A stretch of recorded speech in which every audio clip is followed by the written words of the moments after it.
Eto si Ma'am Lynn noon pare. Eto na si Ma'am Lynn ngayon mga pare koy. Eto si Ma'am Lynn noon mga pare koy. Tapos eto na si Ma'am Lynn ngayon mga pare koy. Kita nyo naman. Ayan si Ma'am Lynn noon pare. First day niya yan ha. Ayan na si Ma'am Lynn ngayon pare. Kita nyo naman yung changes sa katawan niya. Ayan si Ma'am Lynn noon pare. First day. Ayun na si Ma'am Lynn ngayon pare. Nakita nyo naman. Ayan si Ma'am Lynn noon. Oops. Wait for it. Ayan na si Ma'am Lynn ngayon mga pare ko.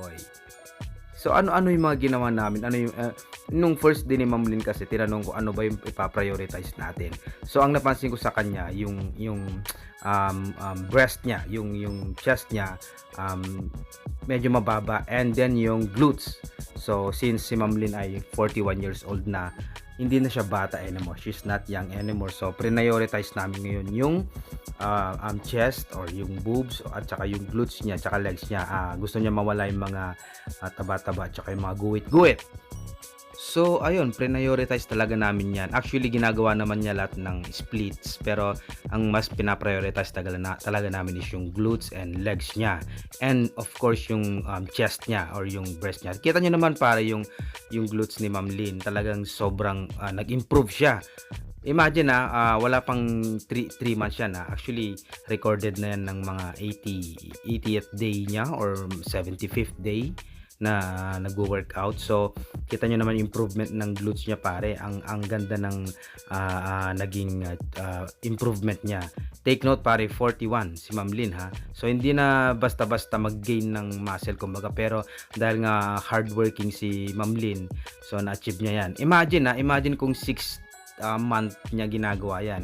She's not even in her 3rd month yan, the day na recorded. So nakita nyo pare, yung sipag kasi ni Ma'am Lynn nag-pay off talaga. Hindi siya nagrereklamo sa mga pinapagawa ko. Sumusunod siya sa mga diet na suggestion ko. So ayan pare, masipag din mag-chest si Ma'am Lynn, malakas na yan. So recorded ito earlier, mga 2 months siya dyan. So nakita nyo ang lakas na niya mag-chest. Kaya naman yun actually yung technique namin, na yung approach namin kay Ma'am Lynn, talagang nag-heavy siya pagdating sa chest kasi gusto namin na ma-develop yung boobs niya.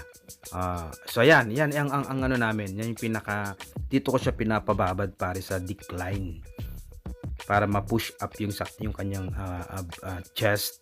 So whether she like it or not, kasi medyo mahirap yan talaga, pinupush ko. So dito medyo magaan pa ang tinitira niya dyan kasi first day lang niya, pero i-compare mo ngayon ang lakas na ni Ma'am Lynn.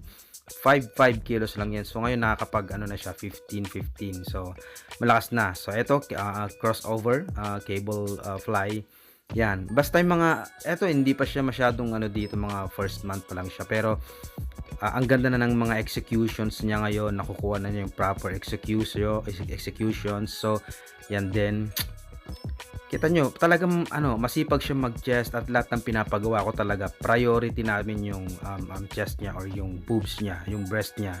Pero syempre nagbaback din siya pare, kasi sa ating mga may edad na, lalo sa mga babae, maganda pagka firm yung back, and ayun, nagkakabilibil kasi yung back natin, lalo na yung mga babae. Si Ma'am Lynn noon may mga so nag-arms din kami, triceps, biceps ginagawa namin. So ayan ang gusto ko kay Ma'am Lynn mga pare ko, nakikinig at talagang hands-on din naman ako. So ayun, ang sipag niya pare sa diet, more on protein, less calories and carbs. Mga babae, more on protein kayo. Huwag kayong matakot, hindi kayo tataba, hindi kayo lalaki. So eto na si Ma'am Lynn ngayon pa. Uy, boklong to. Di ba ang happy niya? Iba pa rin kasi yung happiness pare pag magandang katawan mo, lalo na sa mga babae, di ba pare? Kaya kayo mga mag-gym na kayo, huwag kayong matakot. Of course, pag mag-gym tayo, kasama lagi ang diet like Ma'am Lynn.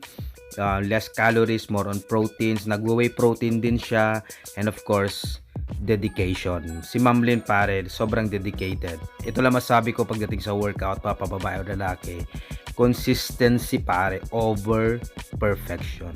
Tandaan nyo yan, consistency over perfection. So yun lang, mag-gym na kayo.